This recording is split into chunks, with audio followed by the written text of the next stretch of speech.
From claims of healings and visions to the world's most inexplicable events, whether you're a believer or a skeptic, the truth is always worth the hunt.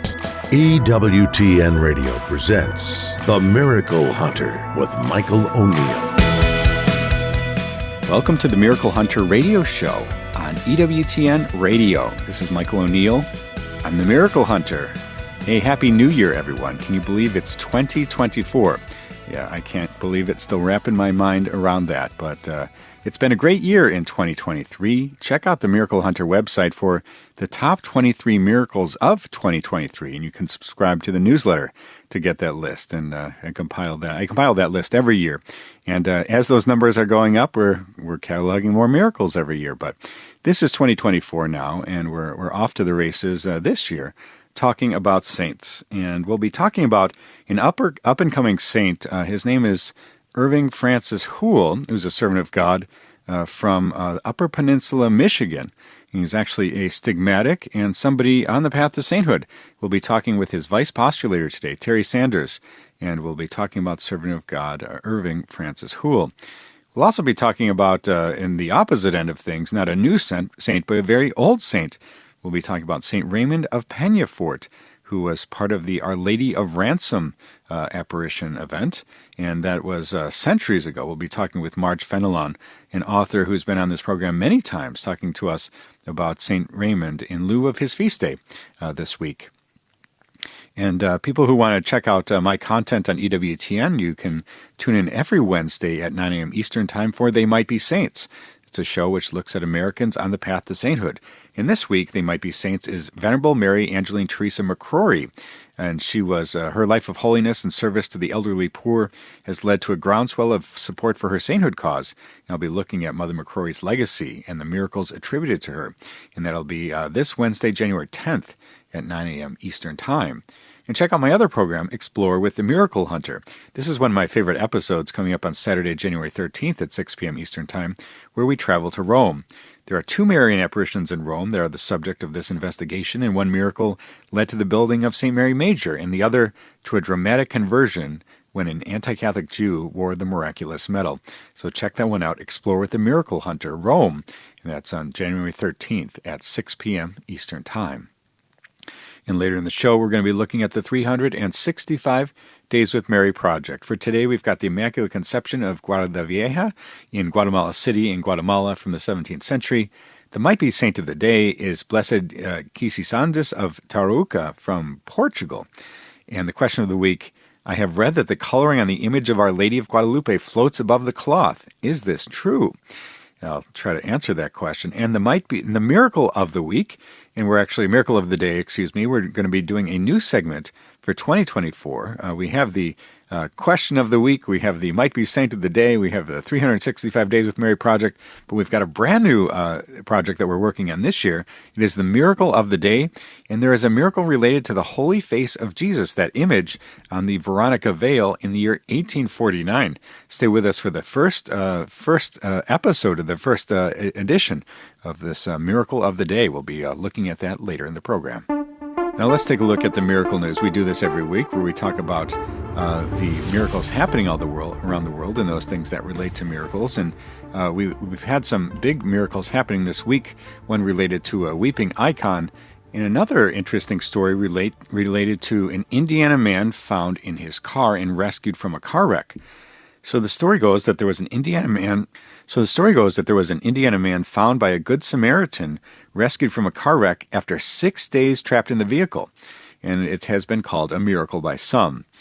So the article says an Indiana man who crashed his truck and had been trapped inside it for nearly a week was found alive this past week by two fishermen who happened to spot the wrecked vehicle. The fisherman, Nivardo de la Torre, and his father-in-law, Mario Garcia, he noticed the crashed truck under an overpass on Interstate 94 as they were walking along Salt Creek in Portage, Indiana, looking for fish holes.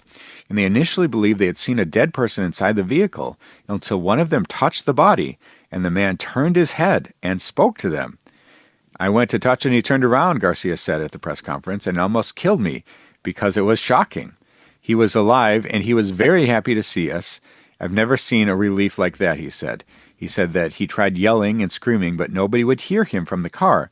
It was just quiet, just the sound of water. And so this Indiana man was stranded in a crashed truck. His name is Matthew Raymond, age 27, was stranded in his truck for 6 days before these two fishermen found him. And the two Good Samaritans called 911, and the first responders rushed to the scene at about 3:45 p.m. on Tuesday. And the driver told the fishermen he had been stranded and paralyzed in place since December 20th. And the driver, who is 27-year-old Matthew Raymond, was heading westbound on Interstate 94 when his truck left the roadway for unknown reasons. That's what the Indiana State Police said in their statement. And the vehicle was driven into a ditch before making it into a creek and stopping under the bridge. Raymond was pinned inside the vehicle, was unable to reach his cell phone to call for help.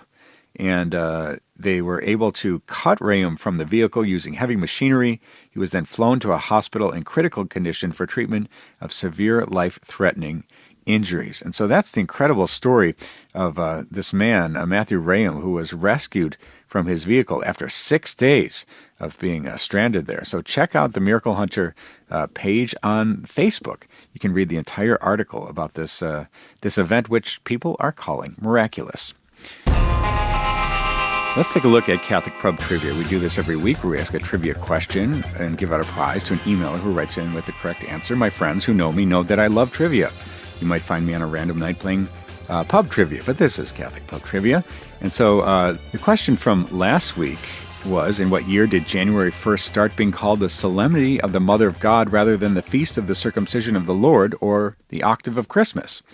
And that was the question from last week. And the answer for last week was, in 1969, the revision of the liturgical year and the calendar in the Roman Rite states, January 1st, the octave day of the Nativity of the Lord, is now the Solemnity of Mary, the Mother of God, and also the commemoration, the conferral of the Most Holy Name of Jesus.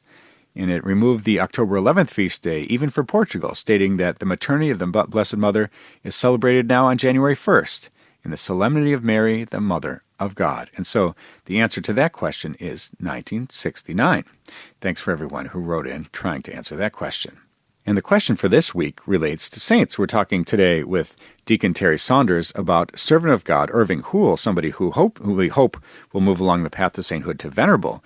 The question for this week is, which American was the most recently to be declared venerable in our Catholic Church? If you think you know that answer and want to win the prize, the image of the faces of Mary, send me an email to questions@miraclehunter.com or just go to my website, miraclehunter.com, and send me a message that way. And answers and winners will be posted on the show page on miraclehunter.com. We need to take a short break, but when we come back, we're going to be talking to Deacon Terry Saunders about servant of God Irving Houle, a stigmatic from Upper Peninsula, Michigan. Stay with us for that.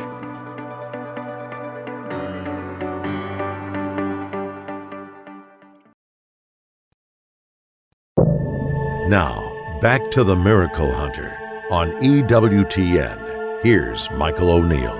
Welcome back. You're listening to the Miracle Hunter radio show on EWTN Radio. This is Michael O'Neill. I'm the Miracle Hunter. People who listen to this show know I love talking about saints, and even more than that, American saints, and even more than that, future American saints. So much so that I have a television show which airs on EWTN on Wednesdays at 9 a.m.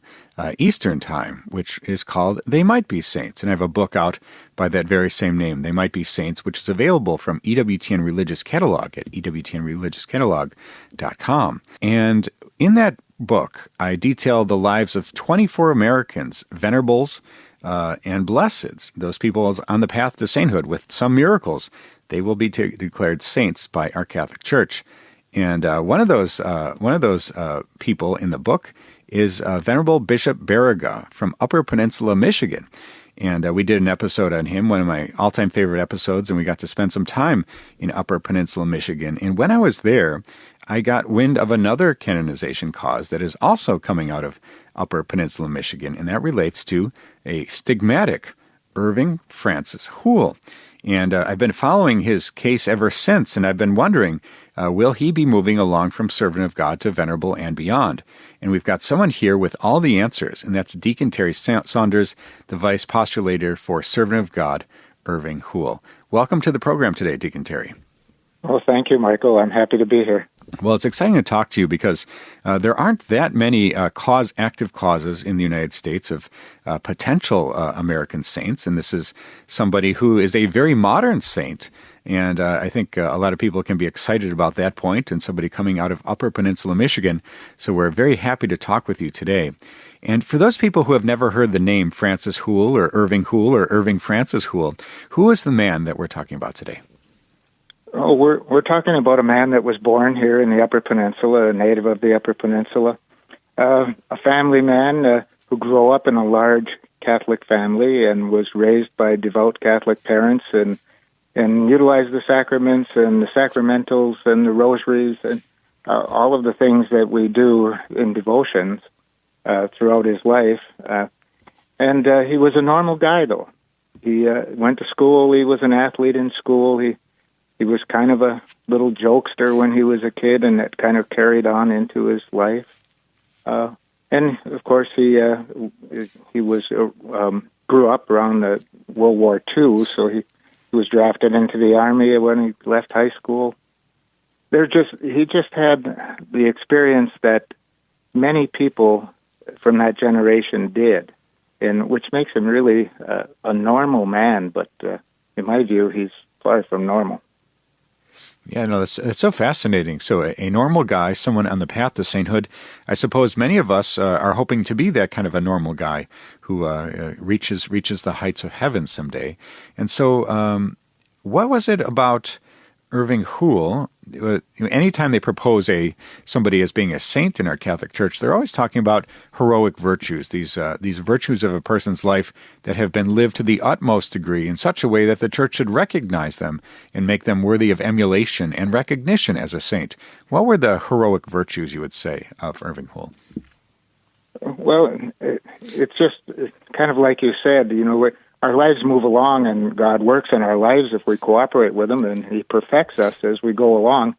And hopefully by the time we get to meet Him face to face, we'll be close to perfect, if not perfect. And I knew Irving during 16 years at the end of his life, and we were very good friends. His heroic virtues that he displayed after many years of being a devout Christian Catholic who loved Jesus and believed in the Church, those heroic virtues were his love for God, his love and devotion to his family, and keeping his family together is a strong point. I mean, my goodness, we know from what we see around us now that families are attacked in every way. And Irving held his family together. There was weekly family gatherings. They all celebrated the church feasts together. As large families from the time he was a child until he died. So his love for Christ, the Blessed Mother, the saints, and his family, and doing all the little things that we're supposed to do every day with God, doing your job to support your family, taking your children to church, recognizing every day that God is God and we are His creatures and we rely on Him. Irving did all of those things, and I saw him do that for 16 years. And he talked to me about doing that in his early years. It's just amazing. It's not so much the stigmata that he received that would qualify him as a saint. It is what he did with that charism once he got it, how deeply he believed that Christ gave him his wounds for the benefit of the church and for people.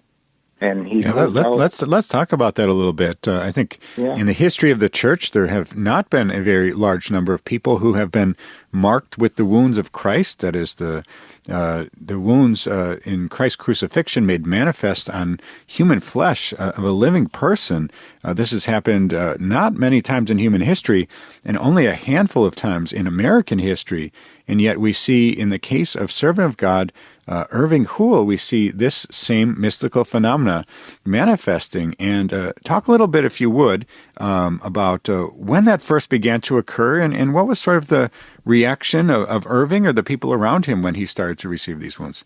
Oh my gosh, it was such a confusing time for Irving and for those of us around him that knew him. And it was early in Lent in 1993, and Irving received an interior locution from Jesus. And Jesus told him two things basically in this locution. He said, "Prepare yourself to receive my holy wounds and consecrate yourself to my mother. She will look after you and protect you." And like I said, that was early in Lent, 1993. Irving himself never really relayed the exact date. But then again, it came to Good Friday of 1993, and at 2 o'clock in the morning, he had tremendous intense pain in his hands. And he took an over-the-counter pain medication, several of those that didn't help. He didn't know much longer he could stand it before it let up on him finally. And then the next day, he noticed small purple marks in the center of the palms of his hands. Now, this has not only been documented by Father Fox in his book, A Man Called Francis, but also Irving told me these things, and I saw these wounds within a few days of him receiving them. So the amazing things, the locutions then came from the Blessed Mother, and I think there were maybe 15 or 16 of them, and they followed beginning in May of 1993 and continued for a couple of years, just encouraging him to continue and building his strength and God working on him, perfecting this charism in him for the benefit of people. And those came along. So that's about how it came about. We were all confused. The first time I saw it, I was sitting on my sofa, kind of roughly where I am right now at my house, and Irving came in to minister to me. I was dying of cancer at the time, and he came in and he looked very haggard, and I said, "Gosh, Irv, what's up?" Well, I was about 160 pounds and close to death, and he said he didn't know. He said, "I don't know what's happening to me," and he held up his hands directly in front of me. He was standing in front of me while I was seated on the sofa, and I saw these two small purple marks in the middle of his hands, and my response was not verbal. It was to fall over on the couch and to thank Jesus for dying for me on the cross, because I was pretty certain I was going to see Jesus pretty soon. And I wanted to, I was trying to deepen my relationship with him to make sure that he knew who I was when I got there. And Irv was standing there, and when I woke up, or came to, whatever you want to call it, which only lasted a few seconds, Irv and my wife were praying over me. And, and then I watched those wounds move. The back of his hand swelled up over the ensuing weeks to about an inch high. You could see the swelling on his hands, and then they split open. And then now he had a hole in the palm of his hands, in each hand, that bled, and a split on the top of his hands, which bled. And then it settled into the routine of every night he suffered the passion of Christ from midnight to 3 a.m. And the wounds would bleed on feast days, and every Friday they would bleed. And it was that time that was so confusing, because he didn't know what was happening or why it was happening. And he hadn't shared yet the fact that he had these locutions, this locution from Jesus warning him that you would receive my holy wounds. And he hadn't shared that with anyone that I know of yet. And it wasn't until later that he shared that, when Father Fox drew these things out of him. And there was a close circle of 3 or 4 friends that he shared it with. But it wasn't until a long time later that those of us that were good friends of his, but he didn't share that, found out about it. Amazing. We're talking today with Deacon Terry Saunders, the Vice-Postulator for the Servant of God, Irving Houle. And we'll see when he moves along from the path to venerable, blessed, and then to saint. And so, Deacon Terry, when we talk about the examination in the sainthood cause, we look at these the life of heroic virtue. That's most commonly what's examined. And of course, if there are any writings or speaking opportunities for these people. These words are always examined in great detail. But then when you have somebody who has exhibited mystical phenomena, perhaps these wounds of Christ that are being claimed, or the locutions, the visions of Mary, that adds another layer of complexity, doesn't it, into the investigation of a person's life? Yes, it does. And Irving actually had, to my personal knowledge, at least 3 visions of Christ in his life. The first being when he suffered a fall from a horse when he was 6 years old. And in fact, Irving points to his religious life and his deep relationship with God beginning at that time. He broke a bunch of ribs and punctured his lungs, and he ended up in the hospital, and they weren't sure he was going to live. And in the middle of the night, he had a vision of Jesus. And Irv told me when he was 6 years old, he didn't know it was Jesus. So the next morning when he woke up and the doctors found that he was breathing normally and not vomiting blood and could find no more evidence of broken ribs, he said, "Who was that beautiful man in the white robe that came into my room last night?" He asked his mother, who had spent the night with him there. And, of course, she didn't know what he was talking about, and she asked him to explain further. And he said, well, he had long hair and stood at the end of the bed, and he just raised a hand, and who was he? And then they came to the conclusion that he must have seen someone. That was one, and he had 2 other visions late in his life that I personally am aware of, and they were both of Jesus dressed in white, and another time shown as he would have looked after having suffered the scourging and the beatings and the ill treatment at the hands of the Roman government and the Jewish leaders. Absolutely amazing. And so we talk about the cause for canonization for a servant of God, Irving Houle. We talk about some of the things that will be examined along this path. Can you give us an update, Deacon Terry, about where does the cause stand right now? When can we expect to see some movement going forward and recognition by Rome? Well, all of you who are aware of Irving and know of this or will become aware of him by maybe researching it, let us pray that happens soon. There's been minimal movement over the last few years. The pandemic had something to do with it, and the Historical Commission is now in the process of completing some of their tasks, and I expect that interviews of witnesses, because there are tens of thousands of people who met Irving Houle in their lives and were touched by him, and there's a witness list that is probably 100 people long, and which is unusual for an investigation into sainthood to have these living witnesses. I'm praying and hoping that this will begin soon this year. A couple of the interviews have been done, and those are allowed to have been done earlier because of like Gail, his wife, was interviewed, and Gail, bless her heart, she's probably 92 years old or so, and then another beautiful person named Rosemary, who's in her 90s, and just to advanced age and to be able to speak with them while they're still with us.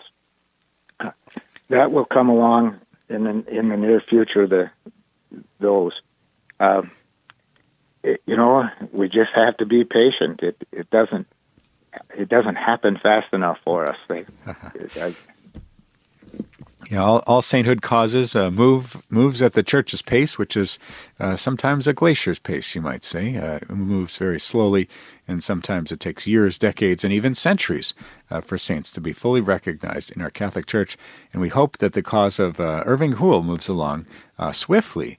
But in the meantime, for people who want to find out more, people who want to learn about the incredible life of Irving Houle, and perhaps seek an intercessory prayer for their own miracles, what would be a good place for people to go to learn more about this future saint?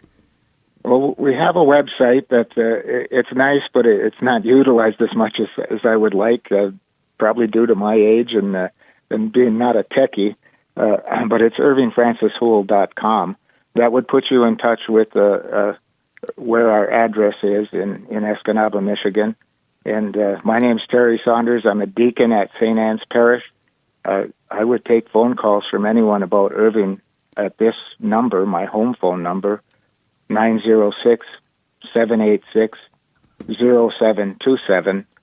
In fact, I hear from people all over the world about him, and I send materials out. And for one day, according to God's will, this thing will move. And I believe Irving is a saint, but that's only me. I'm not the church.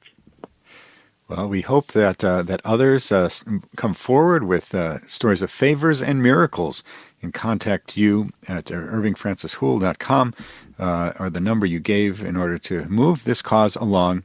And we wish you all the best in presenting the life of Irving to Rome and to be successfully received. So thank you so much, Deacon Terry Saunders, for joining us on today's program. Thank you, Michael. God bless all who are listening, and you. God bless. That was Deacon Terry Saunders joining us to talk about the servant of God, Irving Francis Houle, an incredible life of faith and someone we need to keep our eye on. And we'll be giving you updates about his cause as it moves along. We need to take a short break, but when we come back, we're going to be trying to answer the question of the week. Is it true that on the image of Our Lady of Guadalupe, the color floats above the cloth? Stay with us for that answer.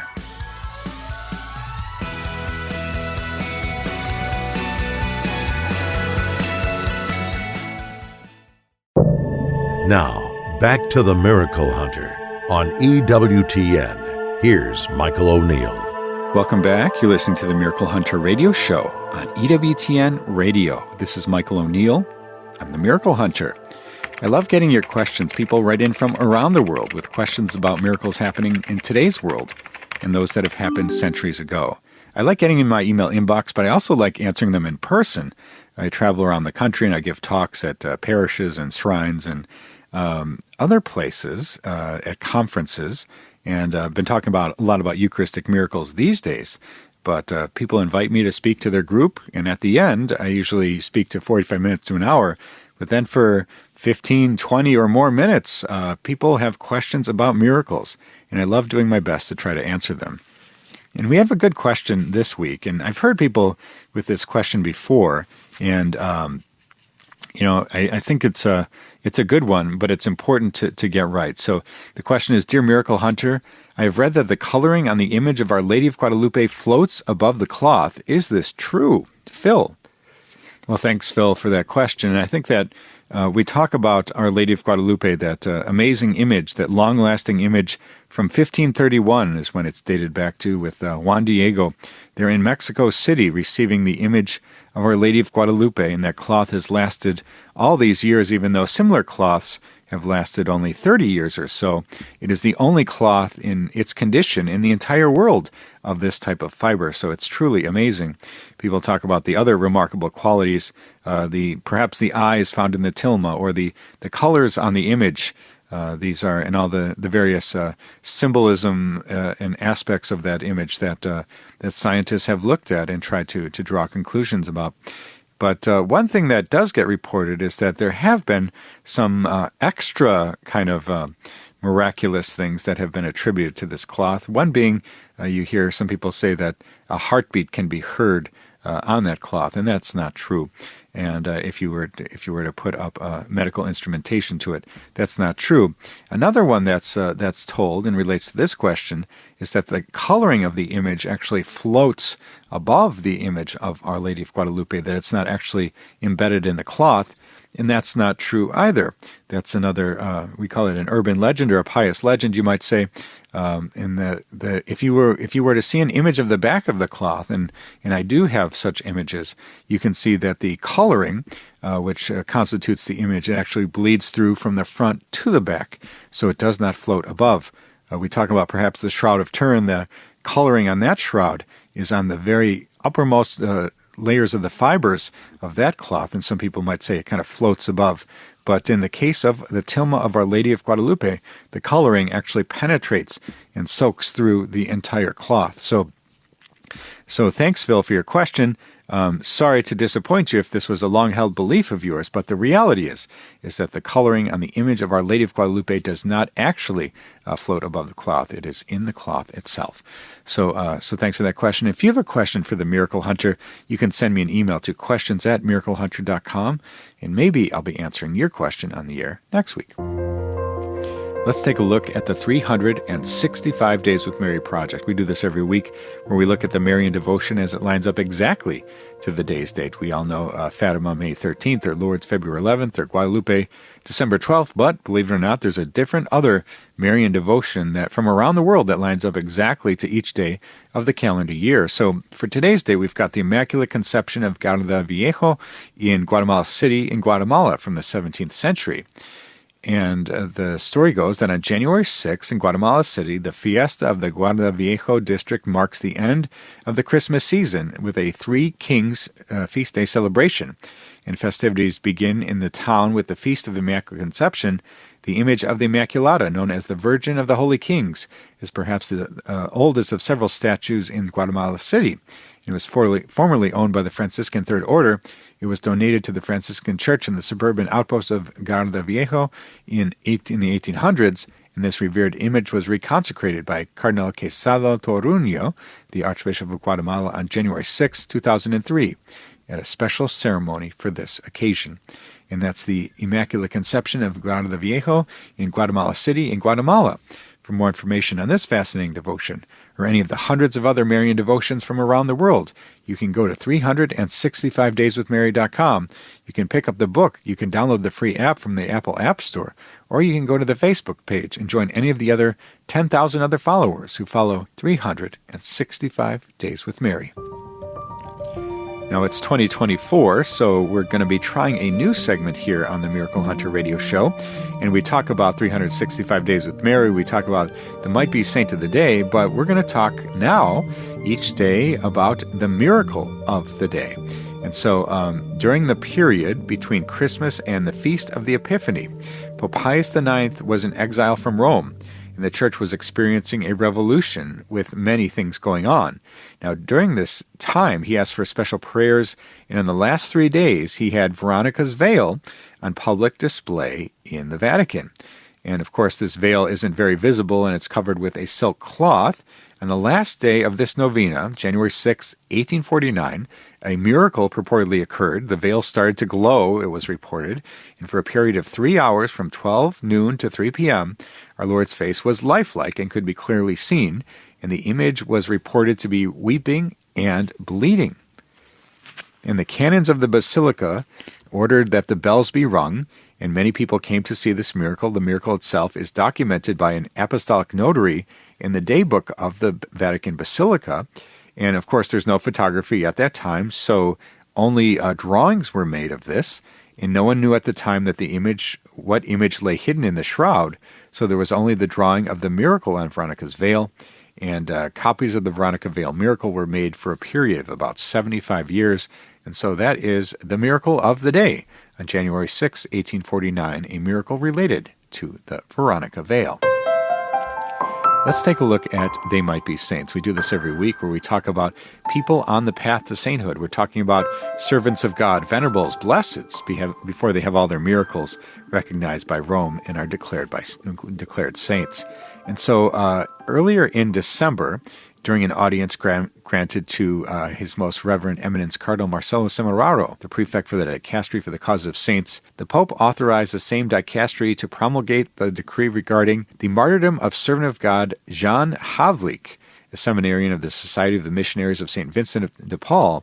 He was born on February 12, 1928 in Slovakia and died out of hatred for the faith on December 27th, 1965 in Skalica, also in Slovakia. And according to the Dicastery for the Causes of Saints website, he was a seminarian of the Society of the Missions of St. Vincent de Paul. The communist regime was trying to carry out a project of extinction of religious phenomena, in particular against the Catholic Church and its ministers. Jan never acted against the state, and his persecution was motivated exclusively by his Catholic faith and loyalty to the Church of Rome. And that is Jan Havlik, who now will be Blessed Jan Havlik, and with one miracle, he will be declared Saint Jan Havlik.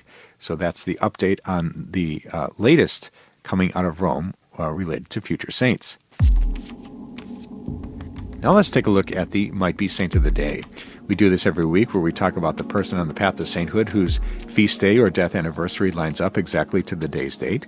And for today we have Blessed Chisinandus of Tarouca from Portugal. So he was a 12th century Cistercian monk and evangelist, and he was a spiritual student of St. Bernard of Clairvaux, who sent him to northern Spain and Portugal to preach and to spread Cistercian spirituality. There he founded the San Juan Monastery at Tarouca in Portugal in 1142, and it lasted for over 700 years. And legend says that Jesuinandus received a vision of St. John the Baptist in 1131, in which St. John asked for the monastery. A decade later, a supernatural light led the monk to the spot where the house was then built. And that's Blessed Jesuinandus of Tarouca from Portugal. He's today's might-be saint of the day. For more information on this fascinating saint, or any of the other future saints featured on the television show They Might Be Saints, you can go to theymightbesaints.com. And you can also tune into They Might Be Saints every single week on EWTN on Wednesdays at 9 a.m. Eastern Time. And on January 10th of this week, we have They Might Be Saints Venerable Marie Angeline Teresa McCrory, a Carmelite, whose life of holiness and service to the elderly poor has led to a groundswell of support for her sainthood cause. I'll be looking at Mother McCrory's legacy and the miracles attributed to her in the show coming up on this week. We need to take a short break, but when we come back, we're going to be talking with author Marge Fenelon about St. Raymond of Peñafort and his miracles related to Our Lady of Ransom. Stay with us for that. Now, back to the Miracle Hunter on EWTN. Here's Michael O'Neill. Welcome back. You're listening to the Miracle Hunter radio show on EWTN Radio. This is Michael O'Neill. I'm the Miracle Hunter. People who tune into the show probably know that I try to line up my shows with the Roman calendar, the saints and the feast days that come up, the celebrations of the Mother of God. I try to do a show, perhaps, that lines up pretty closely with what the Church has laid out for us. And today's show is no different. I'd like to talk about someone who I haven't in any previous episode in all the years of doing the Miracle Hunter radio show, and that's St. Raymond of Peñafort. And he was a priest from Spain, and his feast day is January 7th. So this is a perfect time to talk about this saint who had some miracle moments and apparitions that perhaps shaped the world. And we're so grateful today to be joined by Marge Fenelon. We've had her on the show before. She's a favorite guest of the show, and she's been involved in various projects, including this new project of mine called Hidden Gems, which is featuring the American shrines and how those shrines came to be and what's at those shrines. And she is the script writer for that brand new program. So we're so excited to welcome back to the show today, Marge Fenelon. Hey, Michael. It's so good to be here. Well, thanks for being here, Marge, and for talking about St. Raymond of Peñafort. And this is a name that most American Catholics have never heard of, or may be somewhere in the recesses of their mind. But he isn't a popular saint, but his feast day is January 7th, so this is a good opportunity to talk about him. Tell us a little bit. Who was the man, St. Raymond? St. Raymond was a Dominican. So, as you mentioned, he's a priest. He's a Dominican priest.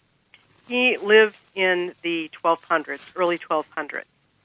And his tie to Our Lady, which rounds the Miracle Hunter, is that she appeared to him and to others, actually, in 1218. So St. Peter Nolasco, and then, of course, St. Raymond of Peñafort, and then James, the King of Aragon, which was not a saint, but apparently she appeared to him as well. But she had a very special mission for them. And her mission was for them to found a religious order that would be specifically dedicated to freeing Christian captives from the Saracens and Moors. In that time period, this was, you could almost say, epidemic. The capture of the Christians and being held prisoner by the Saracens and Moors. So her mission to them was they needed to work to release these Christian captives. So St. James, I do that because the other two are saints. King James, I'm so sorry. Yeah, you're so used to just always the saints involved with the Blessed Mother. King James then established an order that was all in one, royal, military, and religious. And they called it Our Lady of Ransom. So later it became known as the Mercedarian order, and I visited Mercedarian churches in South America. Apparently, they have a reputation for being very ornate, and this one was not to be a disappointment. These members, then, of this order, founded by King James, were given the privilege of wearing the king's own arms on their breast, so very much a royal and military order. The knights of this order worked to guard the coast and deliver the prisoners, the Christian prisoners, from the Saracens and the Moors. The cleric members, their job, so to speak, was to pray continually for the knight's mission, and they particularly observed the divine office in prayer for the knight's mission.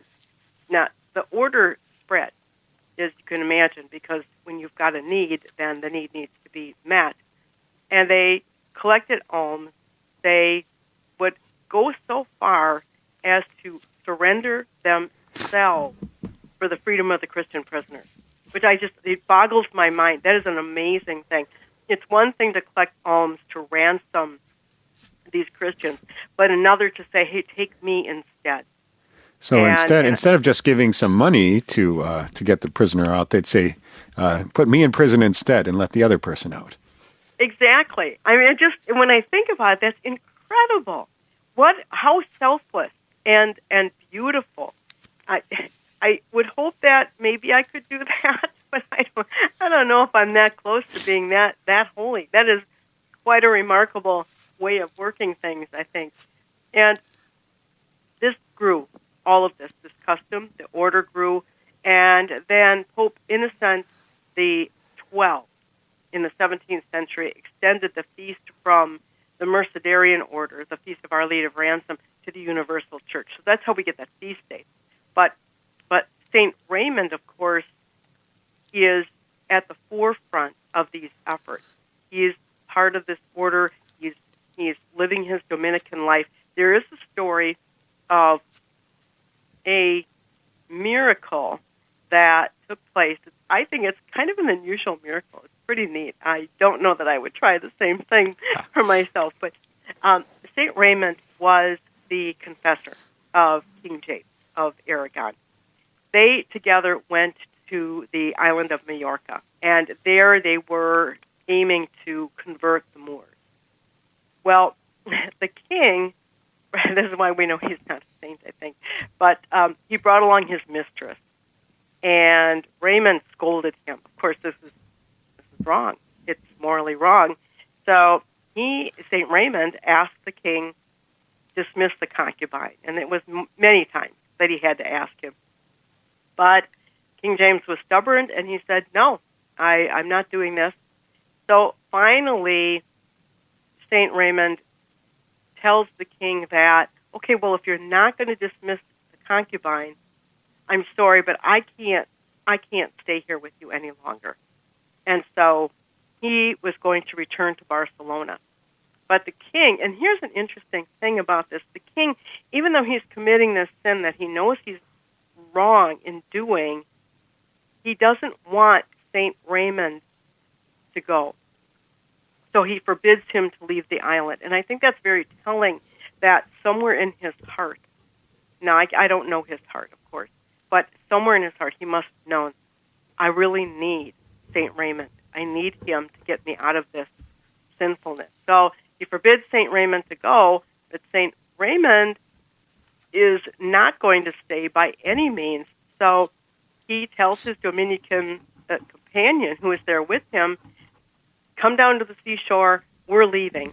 And what his mode of transportation was his cloak, which he spread over the water, used his walking stick as a mast, invited his Dominican companion to hop on and come along with him. But of course, the Dominican, I think I would be the Dominican companion, is, no way, because this doesn't look like this thing is ever going to float.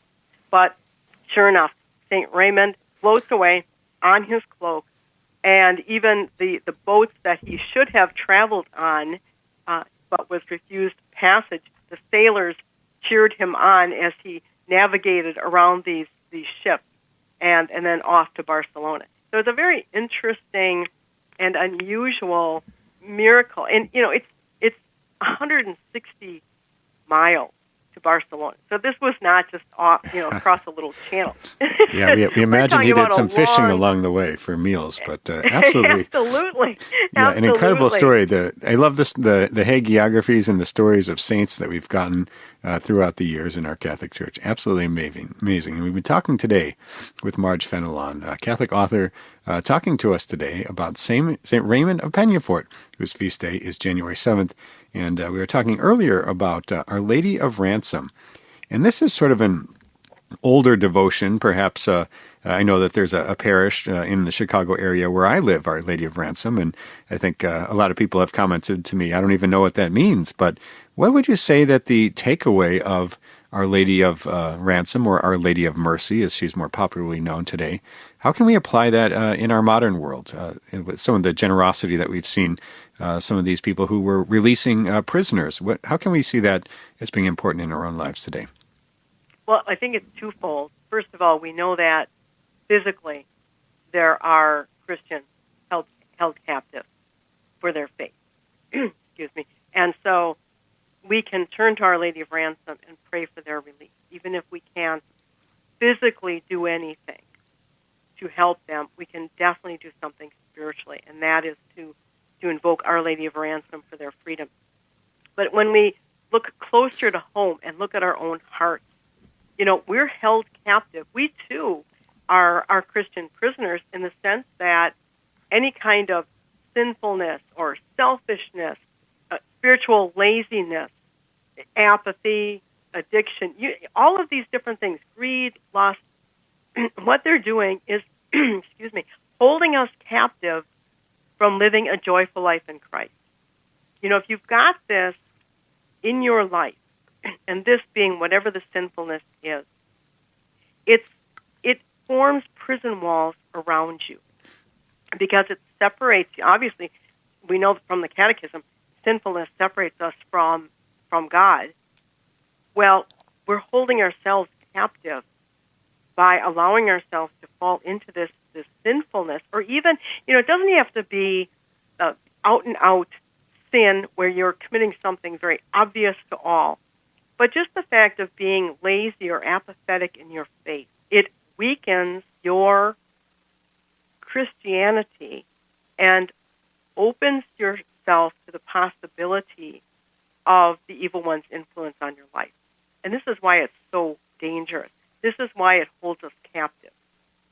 Even if we're in that state where, a little sin won't hurt, or just not, I'll just get my prayers for a while. It's not a big deal.